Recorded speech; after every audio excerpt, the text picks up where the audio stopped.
ಈ ಸ್ಫಟಿಕ ಕಲ್ಲು ಯಾರಿಗೆಲ್ಲ ಬೇಕು, ಸ್ಕ್ರೀನ್ ಮೇಲೆ ನಂಬರ್ ಇದೆ, ಆರ್ಡರ್ನ ಮಾಡ್ಕೊಳ್ಳಿ. ಇದು ಕಟ್ಟೋದ್ರಿಂದ ಮನಿ ಅಟ್ರಾಕ್ಷನ್ ಆಗುತ್ತೆ, ಹಣ ಆಕರ್ಷಣೆ ಆಗುತ್ತೆ. ಮತ್ತೆ ಇದನ್ನ ಸಾಲದ ಸಮಸ್ಯೆಗೆ, ಮನೆಯಲ್ಲಿ ಏನೇ ತೊಂದರೆ ಇದ್ರೂ ಕೂಡ ಹೋಗ್ಲಾಡಿಸುತ್ತೆ. ಇದನ್ನ ಕಟ್ಟಿದ ಮೇಲೆ ಮಿರಾಕಲ್ ಅಂತಾನೆ ಹೇಳ್ಬೋದು. ಒಂದಲ್ಲ ಒಂದು ಸಮಸ್ಯೆ ಹೋಗ್ಲಾಡಿಸುತ್ತೆ. ನಿಮ್ಗೆ ಎಷ್ಟೇ ಸಾಲ ಇದ್ರೂ ಕೂಡ ಯಾವುದೋ ಒಂದು ದಾರಿ ತೋರಿಸಿ ಆ ಸಾಲನ ತೀರಿಸೋ ಹಾಗೆ ಮಾಡುತ್ತೆ. ಮನಿ ಅಟ್ರಾಕ್ಷನ್ ಆಗುತ್ತೆ. ಇದನ್ನ ಅಂಗಡಿಗೆ ಕಟ್ಟಿದ್ರೆ ಬೇಗ ಕಸ್ಟಮರ್ ಅಟ್ರಾಕ್ಷನ್ ಆಗ್ತಾರೆ. ಮತ್ತೆ ಇದನ್ನ ಕಟ್ಟಿದ ಮೇಲೆ ತುಂಬಾ ಜನ ಒಳ್ಳೆಯದು ಕಾಣ್ತಾರೆ, ಇವ್ರು ಹೇಳ್ತಾರೆ ಅಂತ ಮನ್ಸನ್ನ ಕೆಡ್ಸ್ಕೋಬೇಡಿ. ಒಂದು ನಿರ್ಧಾರ ಮಾಡಿ ಇದನ್ನ ತಗೊಂಡು ಕಟ್ಟಿ ನೋಡಿ, ಖಂಡಿತ ಒಳ್ಳೆ ರಿಸಲ್ಟ್ ಸಿಕ್ಕೇ ಸಿಗುತ್ತೆ. ತುಂಬಾ ಜನಕ್ಕೆ ಅಸ್ಸಲಾಮುಲೈಕುಂ, ಎಲ್ಲರಿಗೂ ನಮಸ್ಕಾರ. ಎಲ್ಲರೂ ಹೇಗಿದ್ದೀರಾ? ನಾನು ತುಂಬಾ ಚೆನ್ನಾಗಿದ್ದೀನಿ. ನೀವೆಲ್ಲ ಹೇಗಿದ್ದೀರಾ? ನೀವು ಕೂಡ ಚೆನ್ನಾಗಿದ್ದೀರಾ ಅಂದ್ಕೊಂಡಿದ್ದೀನಿ. ನಾನು ಕೂಡ ತುಂಬಾ ಚೆನ್ನಾಗಿದ್ದೀನಿ. ಯಾರೆಲ್ಲ ನನ್ನ ವಿಡಿಯೋನ ನೋಡ್ತಾ ಇದ್ದೀರಾ ಎಲ್ಲರೂ ಕೂಡ 786 ಅಂತ ಕಮೆಂಟನ್ನು ಮಾಡಿ, ಒಂದು ಲೈಕ್ನ ಕೊಡಿ ಅಂತ ಕೇಳ್ಕೊತೀನಿ. ಯಾರೆಲ್ಲ ಲೈಕ್ ಕೊಡ್ತಾ ಇದ್ದೀರಾ, ಯಾರೆಲ್ಲ ಕಮೆಂಟ್ನ ಮಾಡ್ತಾ ಇದ್ದೀರಾ, ಎಲ್ಲರಿಗೂ ಕೂಡ ಒಳ್ಳೇದಾಗಲಿ. ಏನೆಲ್ಲ ಅಂದ್ಕೊಂಡಿದ್ದೀರಾ ಅದೆಲ್ಲನೂ ಕೂಡ ಆಗಲಿ ಅಂತ ನಾನು ಕೇಳ್ಕೊತೀನಿ. ಇವತ್ತಿನ ವಿಡಿಯೋ ಬಂದು ಸೇವಿಂಗ್ಸ್. ಈ ವರ್ಷದಲ್ಲಿ ನೀವು ಆಲ್ಮೋಸ್ಟ್ ಮಂತ್ ಎಂಡು ಬಂದ್ಬಿಡ್ತು ಅಲ್ವಾ? ಹಾಗಾಗಿ ಏನೆಲ್ಲ ಇಯರ್ ಎಂಡ್ ಅಲ್ವಾ, ವರ್ಷದ ಕೊನೆ ತಿಂಗಳು ಅಂತಲೇ ಹೇಳ್ಬೋದು. ಈ ವರ್ಷದಲ್ಲಿ ಏನೆಲ್ಲ ಸೇರಿಸಿದ್ದೀರಾ ನೀವು, ಮತ್ತು ಏನೆಲ್ಲ ತೊಗೊಂಡಿದ್ದೀರಾ ನೀವು, ಯಾವುದ್ರ ಮೇಲೆ ಇನ್ವೆಸ್ಟ್ ಮಾಡಿದ್ರಿ ನೀವು, ಅಂದ್ಕೊಂಡಿದ್ದೆಲ್ಲ ಆಗಿದೆಯಾ ಅನ್ನೋದೇ ಇವತ್ತಿನ ವಿಷಯ. ನಾನು ಅಂದ್ಕೊಂಡಿದ್ದೆಲ್ಲ ಆಗಿದೆಯಾ ಅಂದರೆ ಹೌದು, ಅಂದ್ಕೊಂಡಿದ್ದೆಲ್ಲ ಆಗಿದೆ. ಆಲ್ಮೋಸ್ಟ್ ಎಲ್ಲನೂ ಆಗಿದೆ. ಇನ್ನೊಂದು ಸ್ವಲ್ಪ ಅಂದ್ಕೊಂಡಿದೆ, ಬಟ್ ಆಗಿಲ್ಲ. ನೋಡೋದ ನೆಕ್ಸ್ಟ್ ವರ್ಷ ಖಂಡಿತ ಮಾಡೇ ಮಾಡ್ತೀನಿ ಅನ್ನೋದು ನನ್ನ ನಂಬಿಕೆ ಇದೆ. ತುಂಬ ಆಸೆ ಇದೆ ಅದ್ರ ಮೇಲೆ.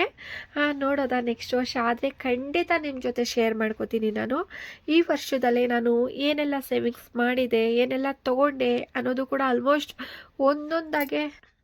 ಒಂದೊಂದನ್ನೇ ತೋರಿಸಿದ್ದೀನಿ. ನಾನು ಏನೆಲ್ಲ ತೊಗೊಂಡಿದ್ದೀನಿ, ಏನೆಲ್ಲ ಸೇವಿಂಗ್ಸ್ ಮಾಡಿದೆ, ಮತ್ತು ಏನೆಲ್ಲ ಗೋಲ್ಡ್ ನಿಮ್ಮ ಜೊತೆ ಎಲ್ಲನೂ ಕೂಡ ಹೇಳ್ಕೊಂಡಿದ್ದೀನಿ. ನೀವು ಕೂಡ ಏನೆಲ್ಲ ತೊಗೋಬೇಕು ಅಂದ್ಕೊಂಡಿದ್ದೀರಾ, ನೆಕ್ಸ್ಟ್ ವರ್ಷ ಏನು ಗೋಲ್ ಇದೆ ನಿಮಗೆ, ಇದು ಮಾಡಲೇಬೇಕು, ಎಷ್ಟೇ ಕಷ್ಟ ಇದ್ದರೂ ಇದನ್ನು ಮಾಡಲೇಬೇಕು ಅಂತ ಏನಾದರೂ ಗೋಲ್ ಇದ್ದರೆ ಪ್ಲೀಸ್ ನನ್ನ ಹತ್ರ ಕಮೆಂಟನ್ನು ಮಾಡಿ. ಮತ್ತು ಸ್ವಲ್ಪ ಜನ ಹೇಳ್ತಾರೆ, ಸಿಸ್ಟರ್ ನಾನು ನನ್ನ ಗಂಡನಿಗೆ ಗೊತ್ತಿಲ್ಲದೆ ಸೇವಿಂಗ್ಸ್ನ ಮಾಡಿದ್ರೆ ಏನು ಕೂಡ ತಪ್ಪಾಗಲ್ವಾ ಅಂತ ಕೇಳ್ತೀರಾ. ಹೌದು, ಖಂಡಿತ ಒಳ್ಳೆಯ ವಿಷಯನೇ ಇದು. ಹೌದು, ಇದು ಬಂದು ಗಂಡನಿಗೆ ಅಂದರೆ ಎಲ್ಲರೂ ಒಂದೇ ರೀತಿ ಇರಲ್ಲ ಅಲ್ವಾ. ಗಂಡಸರು ಅಂತ ಹೇಳಿದ್ರೆ ಎಲ್ಲರೂ ಒಂದೇ ರೀತಿ ಇರಲ್ಲ. ಒಬ್ಬರು ಹೆಲ್ಪ್ ಮಾಡೋರು ಇರ್ತಾರೆ, ನಮಗೆ ಏನೋ ಒಂದು ಮಾಡೋಕ್ಕೆ ಹೋಗ್ತಾ ಇದ್ದೀವಿ ಅಂತ ಹೇಳಿದ್ರೆ ಸಾಥ್ ಕೊಡೋರು ಇರ್ತಾರೆ. ಇನ್ನು ಕೆಲವರು ಏನು ಇರ್ತಾರೆ ಅಂತ ಹೇಳಿದ್ರೆ, ಎಷ್ಟೇ ನಾವು ಕೊಟ್ಟರು ಸಾಲಲ್ಲ ಅವ್ರಿಗೆ. ನಾವು ಎಷ್ಟೇ ಸೇವಿಂಗ್ಸ್ ಮಾಡಿ ತೊಗೊಂಡೋಗಿ ಅವ್ರಿಗೆ ಹಣ ಕೊಟ್ಟರು ಕೂಡ ಅದು ರಿಟರ್ನು ಕೂಡ ಬರಲ್ಲ, ಸಾಲೋದು ಇಲ್ಲ. ಅದೇ ಅಭ್ಯಾಸ ಆಗೋಗಿರುತ್ತೆ ಅವ್ರಿಗೆ. ಹೆಂಡ್ತಿರ ಹತ್ರ ಹಣನ ಕೇಳೋದೇ ಅಭ್ಯಾಸ ಆಗೋಗಿರುತ್ತೆ. ಆ ಥರ ಜನಗಳು ಇರ್ತಾರೆ. ಕೆಲವೊಬ್ಬರು ಒಂದೊಂದು ಥರ ಇರ್ತಾರೆ. ಸಾಲ ಮಾಡಿಬಿಟ್ಟು ಹೆಂಡ್ತಿ ತೀರಿಸೋ ಥರ ಇರುತ್ತೆ, ಇಲ್ಲ ಕೆಲಸಕ್ಕೆ ಹೋಗಲ್ಲ. ಇನ್ನು ಕೆಲವರು ಕೆಲಸಕ್ಕೆಲ್ಲ ಹೋಗಿ ಮನೆಗೆ ಇಷ್ಟು ಅಂತ ಹೆಂಡ್ತಿ ಕೈಲೇ ಹಣನ ಕೊಡೋರಿದ್ದಾರೆ. ತುಂಬ ಅನೇಕ ಜನರು ಒಂದೊಂದು ಥರ ಇರ್ತಾರೆ. ಹಾಗಾಗಿ ನಿಮ್ಮ ಮನೆಯಲ್ಲಿ ಹೇಗಿದ್ದಾರೆ ಅಂತ ನಿಮ್ಗಂತೂ ಗೊತ್ತಿರುತ್ತೆ ಅಲ್ವಾ. ಇವಾಗ ನಿಮ್ಮ ಹಸ್ಬೆಂಡು ನಿಮಗೆ ಹೆಲ್ಪ್ ಮಾಡ್ತಾರಾ, ಸಾಥ್ ಕೊಡ್ತಾರಾ, ಸೇವಿಂಗ್ ಮಾಡ್ತಿದೀಯಾ ಸರಿ ಮಾಡು ಪರವಾಗಿಲ್ಲ ಅಂತಾರ, ಏನಾದರೂ ಕಷ್ಟ ಬಂದರೆ ಹಣ ಇಸ್ಕೊಂಡು ವಾಪಸ್ ರಿಟರ್ನ್ ಕೊಡ್ತಾರಾ, ಅದ್ರ ಬಗ್ಗೆ ಎಲ್ಲ ನಿಮಗೆ ಗೊತ್ತೇ ಇರುತ್ತೆ ಅಲ್ವಾ. ಆಲ್ಮೋಸ್ಟ್ ಮನೆ ಅಂತ ಹೇಳಿದ್ಮೇಲೆ ಎಲ್ಲನೂ ಗೊತ್ತಿರುತ್ತೆ. ಅಂಥವ್ರಿಗೆ ಕೊಡಿ. ಇವಾಗ ರಿಟರ್ನ್ ಕೊಡೋರಿಗೆ ಕೊಡಿ, ಪರವಾಗಿಲ್ಲ. ಅಂದರೆ ಇವಾಗ ನೀವು ಒಂದು 50,000 ಸೇರಿಸಿದ್ದೀರಾ, 50,000 ಇದೆ ಅಂತ ಕೊಡೋಕೆ ಹೋಗಬೇಡಿ. ಆಲ್ಮೋಸ್ಟ್ ನಿಮ್ಮ ಹತ್ರ ಒಂದು 50,000 ಸೇರಿಸಿದ್ರೆ ಇರೋದೇ ನನ್ನ ಹತ್ರ 10,000 20,000 ಆ ಥರ ಹೇಳಿ ಕೊಡಿ. ಎಲ್ಲನೂ ಪೂರ್ತಿಯಾಗಿ ಕೊಡಬಾರ್ದು ಹಣನ. ಯಾಕೆಂದರೆ ಎಮರ್ಜೆನ್ಸಿ ಅಂತ ಇರುತ್ತೆ, ಯಾವ ಟೈಮ್ ಹೇಗಾಗುತ್ತೆ ಅನ್ನೋದು ನಮಗೆ ಗೊತ್ತಿರಲ್ಲ. ಹಾಗೆ ಸ್ವಲ್ಪ ಹಣ ಎತ್ತಿಡಿ. ನೀವೇನು ತಿನ್ಕೊಳ್ಳಲ್ಲ, ಏನೂ ಮಾಡಲ್ಲ ಅಲ್ವಾ. ಹಾಗಾಗಿ ಸ್ವಲ್ಪ ಹಣ ಎತ್ತಿಡಿ, ಸ್ವಲ್ಪ ಹಣ ಕೊಟ್ಬಿಟ್ಟು ಮತ್ತೆ ರಿಟರ್ನ್ ಕೇಳ್ತಾನೆ ಇರಬೇಕು, ಇವಾಗ ಬೇಕು ನನಗೆ ಹಾಗೆ ಹೀಗೆ ಅಂತ. ಅದಾದಮೇಲೆ ಸ್ವಲ್ಪ ಹಣ ಸೇರಿಸಿ ಕೊಡಿ ಅಂತಲೂ ಕೂಡ ಕೇಳಿ ನೀವು, ಅದರಿಂದನೂ ಸೇರಿಸ್ಕೊಡ್ತಾರೆ. ಇವಾಗ ಬೇರೆಯವ್ರ ಹತ್ರ ನಾವು ಬಡ್ಡಿಗೆ ಮತ್ತು ಫೈನಾನ್ಸ್ಗೆಲ್ಲ ಈಸ್ಕೊಂಡ್ರೆ ಏನು ಮಾಡ್ತೀವಿ, ನಾವು ಹಣ ಸೇರಿಸ್ಕೊಂಡೇ ಕೊಡ್ತೀವಲ್ವಾ. ಅದೇ ರೀತಿ ನಿಮಗೂ ಕೊಟ್ಟರೆ ನೀವು ಎಲ್ಲಿಂದ ಇದು ಮಾಡ್ತೀರಾ, ನೀವು ಮನೆಗೆ ತಾನೇ ಮಾಡೋದು. ಹಾಗಾಗಿ ಆ ಥರ ಕೇಳಿ ಈಸ್ಕೊಳ್ಳಿ, ಲೇವದವಿ ಚೆನ್ನಾಗಿ ಇಟ್ಕೊಳ್ಳಿ ನೀವೇ. ಅಂದರೆ ಬೇರೆಯವ್ರಿಗೆ ಕೊಡೋಕ್ಕೆ ಹೋಗಬೇಡಿ. ಈಗಿನ ಕಾಲದಲ್ಲಿ ನಿಜ ಕೊಟ್ಟವ್ರು ಯಾರು ಕೂಡ ಕೊಡಲ್ಲ ನಿಯತ್ತಾಗಿ. ಅಯ್ಯೋ ಇವರು ನಿಯತ್ತಾಗಿದ್ದಾರೆ ಕೊಟ್ಟೇ ಕೊಡ್ತಾರೆ ಅಂತ ನಾವು ಅಂದ್ಕೊಂಡಿರ್ತೀವಿ. ಏನು ನಾವು ಕೊಟ್ಟ ಮೇಲೆ ಚೇಂಜ್ ಆಗ್ತಾರಾ, ಇಲ್ಲ ಫಸ್ಟೇ ಚೇಂಜ್ ಆಗಿ ಬಣ್ಣದ ಮಾತಿಂದ ನಮ್ಮ ಹತ್ರ ಈಸ್ಕೊತಾರ ಅನ್ನೋದು ಗೊತ್ತಿಲ್ಲ. ಆದರೆ ಯಾಕೆ ಗೊತ್ತಿಲ್ಲ, ನಮ್ಮ ಕೈಯಿಂದ ಹಣ ಈಸ್ಕೊಂಡವ್ರು ಒಬ್ಬರು ಕೊಡಲ್ಲ, ಎಲ್ಲ ಮೋಸ ಮಾಡೋರೆ. ಟೈಮಿಗೆ ನಮಗೆ ಇವಾಗ ನಮ್ಮ ಟೈಮ್ ಇದೆ, ನಮಗೆ ಬೇಕು, ಇಲ್ಲ ಬೇರೆಯವ್ರ ಹತ್ರ ನಾವು ಕೊಟ್ಟಿರ್ತೀವಿ ಆದರೂ ಕೊಡಲ್ಲ. ಆದರೂ ಜಂಬದ ಮಾತಿಗೇನು ಕಡಿಮೆ ಇರಲ್ಲ ಅವ್ರದ್ದು. ನಾವೇನು ತಿನ್ಕೊಂಡಿದ್ದೀವ, ನಾವು ಕೊಡ್ತೀವಿ, ನಾವು ಮೋಸ ಮಾಡಲ್ಲ, ಆ ಥರ ಎಲ್ಲ ಮಾತುಗಳು ಸ್ಟಾರ್ಟ್ ಆಗುತ್ತೆ, ಮಾತೇ ಬಿಟ್ಬಿಡ್ತಾರೆ. ಆದ್ದರಿಂದ ಸಂಬಂಧಗಳು ಹಾಳಾಗುತ್ತೆ, ನಮ್ಮ ಮನಸ್ಸಿಗೂ ನೋವಾಗುತ್ತೆ. ಯಾಕಪ್ಪ ನಾವು ಒಳ್ಳೇದು ಮಾಡಿದ್ರೂ ಕೂಡ ಈ ಥರ ಎಲ್ಲ ಕಷ್ಟ ಬೀಳ್ತಾ ಇದ್ದೀವಲ್ಲ ಅನ್ನೋದು ಕೂಡ ಆಗುತ್ತೆ ಅಲ್ವಾ. ಹಾಗಾಗಿ ನಾನು ಹೇಳೋದು ಒಂದೇ ಒಂದು ಮಾತು, ಎಲ್ಲರೂ ಕೂಡ ಬುದ್ಧಿ ಕಲೀರಿ. ಯಾರು ಕೂಡ ಒಬ್ರಿಗೆ ಸಾಲ ಅಂತ ಯಾರಿಗೂ ಕೂಡ ಕೊಡೋಕೆ ಹೋಗಬೇಡಿ. ನಿಮಗೆ ಆಲ್ಮೋಸ್ಟ್ ಕೊಡಬೇಕಾ, ಒಂದು 50, 100, ಒಂದು 500, 1000 ಕೊಟ್ಬಿಡಿ. ಅದು ಮನಸ್ಸಿಗೆ ನೆಮ್ಮದಿನೂ ಆಗುತ್ತೆ. ಬರಲಿಲ್ಲ ಅಂದರೂ ಕೂಡ ಅದು ಹೋಗಲಿ ಬಿಡು ಅಂದಂಗೆ ಆಗುತ್ತೆ. ಇವಾಗ ನಾವು 10,000, 20,000, 50,000, ಲಕ್ಷ ಕೊಟ್ಟಾಗ ಏನು ಅನಿಸುತ್ತೆ ಹೇಳಿ. ಅದನ್ನು ನಾವು ಸೇರಿಸೋವರೆಗೂ ಕೂಡ ಎಷ್ಟು ಕಷ್ಟ ಬಿದ್ದಿರ್ತೀವಿ ಅನ್ನೋದು ನಮಗೆ ಮಾತ್ರ ಗೊತ್ತು. ಅವ್ರಿಗೇನು ಈಸ್ಕೊಂಡು ಸುಮ್ಮನಾಗೋಗ್ತಾರೆ. ಹಾಗಾಗಿ ಯಾರಿಗೂ ಹಣ ಕೊಡೋಕ್ಕೆ ಹೋಗಬೇಡಿ. ಅದನ್ನೇ ಬೇರೆ ಯಾವುದ್ರ ಮೇಲಾದರೂ ಇನ್ವೆಸ್ಟ್ ಮಾಡಿ. ಹಣ ಬರುತ್ತೆ ನಿಮಗೆ, ಚಿನ್ನದ ಮೇಲೆ ಇನ್ವೆಸ್ಟ್ ಮಾಡಿ. ಈ ವರ್ಷ ಚಿನ್ನಕ್ಕೆ ನೀವು 10,000 ಹಾಕಿದ್ದೀರಾ, ಬರೋ ವರ್ಷ ಚಿನ್ನಕ್ಕೆ ಅದಕ್ಕೆ ಡಬಲ್ ಆಗಿ ಬಂದಿರುತ್ತೆ ಚಿನ್ನ. ಮತ್ತು ಸೈಟ್ ಮೇಲೆ ಹಾಕಿ, ಯಾವುದೋ ಒಂದು ವೆಹಿಕಲ್ಸ್ ಮೇಲೆ ಹಾಕಿ, ಇಲ್ಲ ಬಾಡಿಗೆ ಮನೆ ಮೇಲೆ ಹಾಕಿ, ಏನೋ ಒಂದು ತಗೋತೀರಾ, ಒಂದು ಇನ್ವೆಸ್ಟ್ ಮಾಡೋದ್ರಲ್ಲಿ ಹಾಕಿ. ನಿಮಗೆ ಲಾಸ್ ಆಗುತ್ತೋ ಲಾಭ ಬರುತ್ತೋ ಅನ್ನೋದು ನೆಕ್ಸ್ಟು. ಯಾಕೆಂದರೆ ಅದು ನಿಮ್ಮ ಕೈಯಿಂದ ನೀವು ಮಾಡ್ಕೊಂಡಿರ್ತೀರ, ಖುಷಿನೂ ಆಗುತ್ತೆ, ಬೇಜಾರು ಆಗುತ್ತೆ. ಇಂಥವ್ರಿಗೆ ಕೊಟ್ಟು ಮನಸ್ಸಿಗೂ ಬೇಜಾರಾಗುತ್ತೆ, ನಿದ್ದೆ ಬರಲ್ಲ, ಯಾಕೆ ಹಿಂಗಂದ್ರು ಅನ್ನೋ ಮಾತು, ಚುಚ್ಚು ಮಾತುಗಳು ಬೇರೆ. ಆ ಥರ ಯಾರಿಗೂ ಕೊಡೋಕ್ಕೆ ಹೋಗಬೇಡಿ. ನಿಮ್ಮ ಫ್ಯಾಮಿಲಿಯಲ್ಲೇ ಲೇವಾದೇವಿ ಮಾಡ್ಕೊಳ್ಳಿ. ಮತ್ತು ಹಣ ಸೇರಿಸ್ತಾ ಇದ್ದೀರಾ ಅಂದರೂ ಕೂಡ ನೀವು ಯಾರಿಗೂ ಕೂಡ ಹೇಳೋಕ್ಕೆ ಹೋಗಬೇಡಿ, ನನ್ನ ಹತ್ರ ಹಣ ಇದೆ ಸೇರಿಸ್ತಾ ಇದ್ದೀನಿ ಅಂತಲೂ ಕೂಡ ಹೇಳೋಕ್ಕೆ ಹೋಗಬೇಡಿ. ಯಾಕೆಂದರೆ ಈಗಿನ ಏನು ಹೇಳಬೇಕು ಸಿಚುವೇಶನ್ಗಳು ಅಂದರೆ ಯಾರನ್ನೂ ನಂಬೋಕ್ಕಾಗಲ್ಲ ಈಗಿನ ಕಾಲದಲ್ಲಿ. ಸ್ವಂತ ನಮ್ಮ ಕೈನೇ ನಾವು ನಂಬೋಕ್ಕಾಗಲ್ಲ ಅಲ್ವಾ. ಹಾಗಾಗಿ ನಾನು ಹೇಳ್ತಾ ಇರೋದು, ಎಷ್ಟು ಬೇಕು, ಯಾರನ್ನ ಎಷ್ಟೆಷ್ಟು ಬೇಕು, ಎಲ್ಲೆಲ್ಲಿ ಇಡಬೇಕು ಅಲ್ಲಲ್ಲಿ ಇಟ್ಕೊಂಡ್ರೆ ತುಂಬ ನೆಮ್ಮದಿ. ನಮ್ಮ ಜೀವನ, ನಮ್ಮ ಮಕ್ಕಳು, ನಮ್ಮ ಗಂಡ, ನಮ್ಮ ಮನೆ ಅಲ್ವಾ. ಈ ಥರ ನಾವು ನೋಡ್ಕೊಂಡು ಹೋದರೆ ಖಂಡಿತ ನಮ್ಮ ಫ್ಯೂಚರ್ ಚೆನ್ನಾಗಿರುತ್ತೆ. ಎಲ್ಲರನ್ನೂ ನಾವು ಹಚ್ಕೊಂಡು ಇವ್ರು ಒಳ್ಳೆಯವರು, ಅವ್ರು ಒಳ್ಳೆಯವರು, ಅವರು ನಮಗೆ ಮುಂದೆ ಒಂದಿನ ನೋವಿಗೆ ಸಾಥ್ ಕೊಡ್ತಾರೆ, ಆ ಥರ ಎಲ್ಲ ನಂಬಿರ್ತೀವಿ. ಯಾರನ್ನ ನಾವು ಜಾಸ್ತಿ ನಂಬಿರ್ತೀವೋ ಅವರೇ ನಮಗೆ ಮೋಸ ಮಾಡ್ತಾರೆ. ಇದು ಬಂದು ಈ ವರ್ಷದಲ್ಲಿ ನಾನು ಕಲ್ತಿರೋ ಪಾಠ. ಈ ವರ್ಷ ಹೋದ ವರ್ಷನೂ ಒಂದೊಂದು ವರ್ಷ ಒಂದೊಂದು ಪಾಠ ಕಲಿಯಂಗೆ ಆಗ್ತಾಯಿದೆ ನನಗೆ. ಹೌದು, ಜೀವನ ನಮಗೆ ಪಾಠ ಕಲಿಸ್ತಾ ಇದೆ, ಒಳ್ಳೆಯದೇ. ಇದೆಲ್ಲ ಪಾಠ ಕಲ್ತ್ಕೊಂಡ್ರೆ ನಮಗೆ ಮುಂದಿನ ಜೀವನದಲ್ಲಿ ತುಂಬ ಒಳ್ಳೆಯದು. ಹಾಗಾಗಿ ನಾನು ಜಾಸ್ತಿ ಸೇವಿಂಗ್ಸ್ ಬಗ್ಗೆ ಗಮನ ಕೊಡ್ತೀನಿ. ಜಾಸ್ತಿ ಕೊಟ್ಟು ಮೋಸ ಹೋಗಿದ್ದೀನಿ, ಇನ್ಮೇಲೆ ಕೊಡಲ್ಲ ಅಂತ ಡಿಸೈಡ್ ಮಾಡ್ಕೊಂಡಿದ್ದೀನಿ. ಯಾರಿಗೂ ಕೂಡ ಕೊಡಬಾರ್ದು.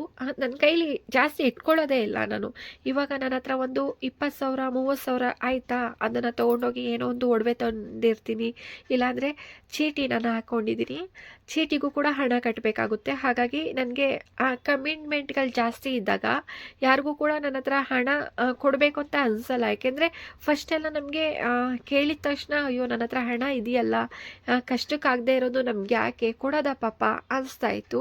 ಇವಾಗ ನಮ್ಮ ಕಮಿಟ್ಮೆಂಟ್ ಇದೆಯಲ್ಲ, ಇವಾಗ ಕಮಿಟ್ಮೆಂಟ್ಗಳು ಅಂತ ನಾವು ಮಾಡ್ಕೊಬಿಟ್ರೆ ಬೇರೆಯವ್ರಿಗೆ ಹಣ ಕೊಡೋಕ್ಕಾಗಲ್ಲ ನಾವು ಅಲ್ವಾ.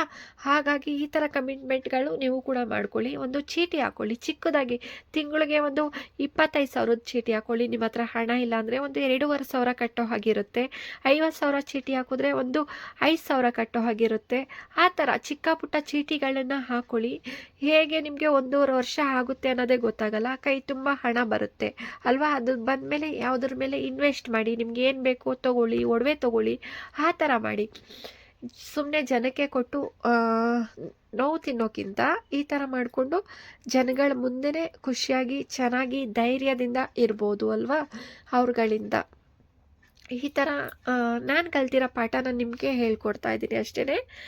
ಹೌದು, ನಾನೇ ಅಂತಲ್ಲ, ತುಂಬ ಜನ ಇದ್ರ ಪಾಠ ಕಲ್ತಿದ್ದೀರಾ, ಆದರೂ ಹೇಳ್ಕೊಡ್ತಾ ಇದ್ದೀನಿ. ಇಷ್ಟು ನಾನು ಅಂದ್ಕೊಂಡಿರೋದು ನನ್ನ ಜೀವನ.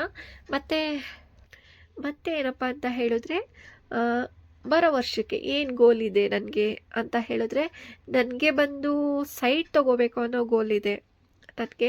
ಇವಾಗ ಸಾಕು, ನಾನು ಒಂದು ಮನೆ ಅನ್ನೋದು ಮಾಡಬೇಕು ಅನ್ನೋದು ತುಂಬ ಆಸೆ ಇದೆ ನನಗೆ. ಮನೆ ನೆಕ್ಸ್ಟ್ ನೋಡೋದ, ಸದ್ಯಕ್ಕೆ ಇವಾಗ ಮೇನಾಗಿ ಬೇಕಾಗಿರೋದು ನಮಗೆ ಸೈಟ್ನ ತೊಗೋಬೇಕು ಅಂತ ತುಂಬ ದಿನದ ಕನಸು ನನಗೆ. ಅದನ್ನು ಕನಸಾಗಿ ಉಳಿದಿತ್ತು ನನಗೆ. ಆಗಲ್ಲ ಅಂತ ನನಗೆ ಗೊತ್ತಿತ್ತು, ಬಟ್ ಇವಾಗ ಸ್ವಲ್ಪ ಟ್ರೈ ಮಾಡೋದ ಅಂದ್ಕೊಂಡಿದ್ದೀನಿ. ನಾವು ಒಂದು ಹಳ್ಳಿಗಳಲ್ಲಿ ತೊಗೊಂಡ್ರೆ ಸ್ವಲ್ಪ ಕಡಿಮೆ ರೇಟಿಗೆ ಸಿಗುತ್ತೆ. ಆ ಥರ ಏನಾದರೂ ಟ್ರೈ ಮಾಡಿ ಬಿಡೋದಾ, ಮನೆ ಕಟ್ತೀವೋ ಕಟ್ಟಲ್ವೋ ಅದು ಮುಂದೊಂದು ದಿನ ಯೋಚನೆ ಮಾಡೋದಾ. ಆದರೆ ಒಂದು ಸೈಟು ನಮ್ಮದು ಅಂತ, ಒಂದು ಜಾಗ ಅಂತ ನಮ್ಮದು ಅಂತ ತೆಗೆದು ಬಿಡಬೇಕು ಅಂತ ಆಸೆ ಇದೆ. ಅದನ್ನು ತೆಗೆಯೋದಾ ಅಂತ ಇದ್ದೀನಿ ನಾನು. ನೋಡೋದ ಏನಾಗುತ್ತೆ, ಏನು ಆಗಲ್ವಾ, ಈ ವರ್ಷನೂ ಕೂಡ ಆಗುತ್ತೋ ಆಗಲ್ವೋ ಅನ್ನೋದು ಹೇಳ್ತೀನಿ ನಿಮಗೆ. ನಾನು ಏನೇ ಮಾಡಿದ್ರು ಕೂಡ ನಿಮಗೆ ಹೇಳ್ಕೊಡ್ತೀನಿ, ಸರಿನಾ. ಮತ್ತು ಸೇವಿಂಗ್ಸ್ ಬಂದು ಇದು ನೋಡಿ, ನಾನು 6 ತಿಂಗಳಿಂದ ನಿಮಗೆ ನೆನಪಿದೆಯಾ, ಇದನ್ನು ಸೇವಿಂಗ್ಸ್ ಮಾಡ್ತಿದ್ದೀನಿ. ಇದರಲ್ಲಿ ಬಂದು ನಾನು 25,000 ಸೇರಿಸ್ತೀನಿ ಒಂದು ವರ್ಷದಲ್ಲಿ ಅಂತ. ಇನ್ನೂ ಇದೆಯಲ್ಲ ಡೇಟು ನೋಡಿ, ಕಾಣಿಸ್ತಾ ಇದೆಯಾ ನಿಮಗೆ? ಆಲ್ಮೋಸ್ಟ್ ತುಂಬಿ ಬಂದಿದೆ. ಇದರಲ್ಲಿ 25,000 ಇರಲೇಬೇಕು ಅಂತ ಇಲ್ಲ, ಕಡಿಮೆನೂ ಇರ್ಬೋದು, ಜಾಸ್ತಿನೂ ಇರ್ಬೋದು, ಅದು ನನಗೆ ಗೊತ್ತಿಲ್ಲ.